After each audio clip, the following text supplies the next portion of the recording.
Baik, selamat sore Pak Sekda. Sore. Alhamdulillah. Siang lah nak. Kalau dikatakan siang mungkin dah menjelang sore. Ya, siang menjelang sore. Terima kasih Pak Sekda sebagai perwakilan dari Pemda Daerah Kabupaten Padang Pariaman. Bahwasanya di sini ada suatu dikatakan problem, ya tidak problem, dikatakan masalah juga ada masalah gitu.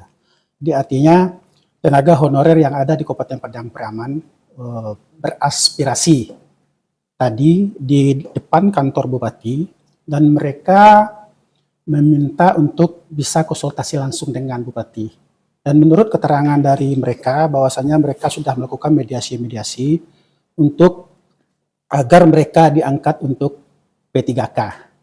Nah, di sini Pak Sekda sebagai perwakilan dari pemerintah daerah Kabupaten Padang Pariaman, kami minta tanggapannya dalam menghadapi suasana di bawah tadi, di depan kantor bupati, terkait tenaga honorer di Kabupaten Padang Pariaman. Dan tadi mereka menuntut ada yang sudah bekerja lebih dari 10 tahun, dan 5 tahun, dan tadi mereka berbicara bahkan ada yang kerja 1 tahun lebih sudah bisa lolos P3K. Kami minta sedikit tanggapan dari Pak Sekda bagaimana one solution agar pihak dari tenaga honorer ini bisa lega dan bisa mendapatkan suatu jawaban yang pasti gitu.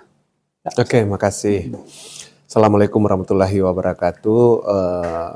Menyikapi adanya penyampaian aspirasi dari rekan-rekan kita, di bawah itu bercampur, itu mungkin ada tenaga honorer dari supir, ada juga mungkin tenaga sukarela.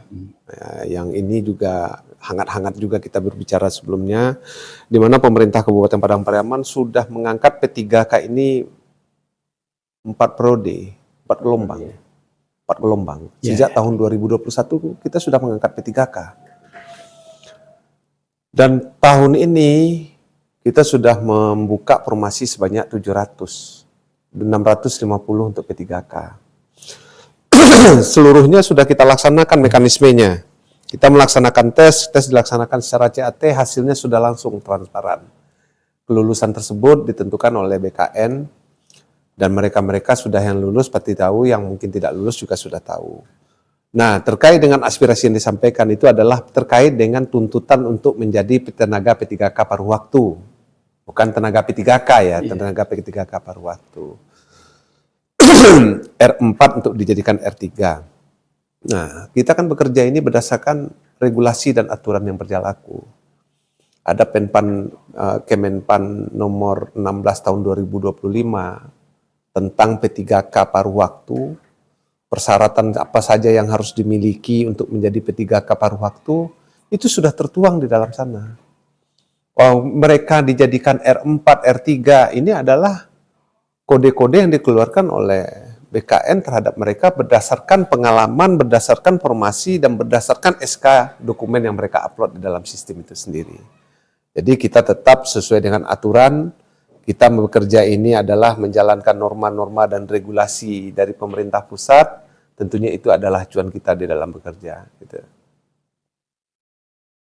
Jadi untuk menghadapi ini Pak Sekda, dari tuntutan mereka, apa kira-kira jalan solusi supaya mereka ini juga mendapatkan haknya gitu, dan juga mereka bisa bekerja dengan tenang gitu, sehingga tidak menghambat daripada program-program pemerintah, walaupun mereka itu tenaga honorer.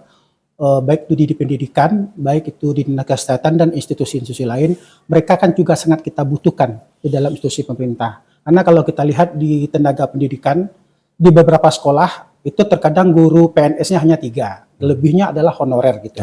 Jadi kita sangat membutuhkan mereka. Dan kami dari Kontrol Sosial dan media hanya berharap sebuah jembatan titik tengahnya di sini, bagaimana pemerintah daerah menangani hal ini supaya mereka ada kenyamanan dan program daripada pekerjaan di pemerintah daerah itu berjalan dengan baik. Pertama tentunya ini kita kita bekerja berdasarkan regulasi, aturan. Undang-undang ASN juga sudah diterbitkan, undang-undang loh Daam. Kalau kita melanggar undang-undang ini penjara nih, undang-undang. Kemudian turunan daripada undang-undang itu ada Permenpan, ada keputusan Menpan RB terkait dengan itu adalah cara kita dalam menjalankan tugas dan fungsi kita masing-masing. Nah, terkait dengan apa yang disampaikan di sini, tentunya ini tentu kita tidak bisa berjanji apa yang harus kita berikan karena ada aturan yang mengikat di sana. Cuma ya kita tentunya menunggu aturan seperti apa yang akan dikeluarkan oleh pemerintah pusat lagi. Nanti kita kalau berjanji ini akan lebih memperparah kondisi lagi. Seperti Pak A mungkin sudah melihat nih di Padang Panjang. Padang Panjang sudah melahirkan keputusan surat edaran bupati loh, Daam. Coba Daam lihat. Terhitung 1 Agustus itu dia sudah menerbitkan surat. Kita masih belum ini. Solo sudah memberhentikan.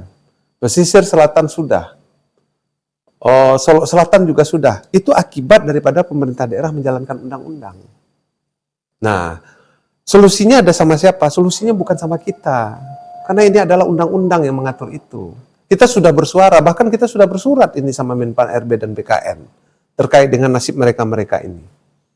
Tentunya ini sampai sekarang juga belum ada balasan dan kita pun masih menunggu terkait dengan itu. Tetapi apapun itu, kita di pemerintah daerah adalah karena mengacu kepada regulasi dan norma-norma yang berlaku, aturan-aturan yang berlaku, tentunya itu adalah dasar kami berpijak menjalankan tugas tersebut. Bukan mengambil kebijakan, tapi melaksanakan tugas daripada undang-undang tersebut. Itu yang bisa kami berikan tanggapan dulu untuk sementara. Sedikit lagi Pak Sekda ya. Kemarin hasil konfirmasi kami dengan tenaga honorer, Ya. bahwasanya di hasil mereka demo di DPRD kemarin mendapatkan berita bahwasanya dari DPR itu sudah memberikan suatu bukan saran, bukan observasi ya, tapi suatu keputusan. Mereka kabarnya di DPR siap menerima aspirasi daripada tenaga honorer ini. Cuma dikembalikan kepada pemerintah Kabupaten Padang Pariaman, mungkin terkait dengan anggaran gitu. Dan kira-kira yang disampaikan di DPR kemarin, apa kaitannya dengan pemerintah daerah, bisa nggak ini sinkron gitu? Kita belum dapat tentang apa yang dilakukan oleh DPRD, sampai sekarang pun ketemu